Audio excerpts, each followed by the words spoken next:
right?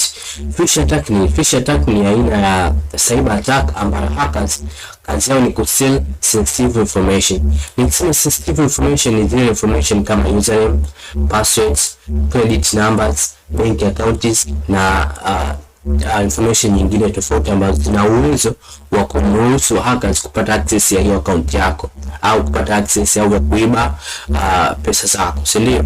So kama nilivyoeleza, phishing attack ni aina ya cyber attack ambayo hackers wenyewe wana attempt to steal sensitive information typically in the form of username, password, credit numbers and bank accounts and other important data, right?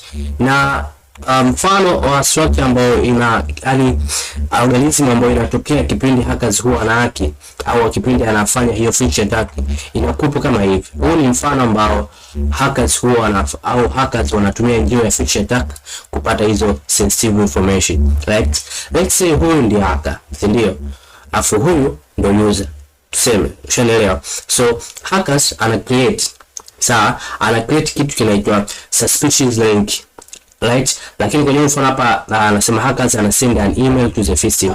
Kwa ndani hii email ndio kuna suspicious link. Nilisema suspicious link ni link ambayo ndani yake kuna kuwa na malicious, right? Kuna kuwa na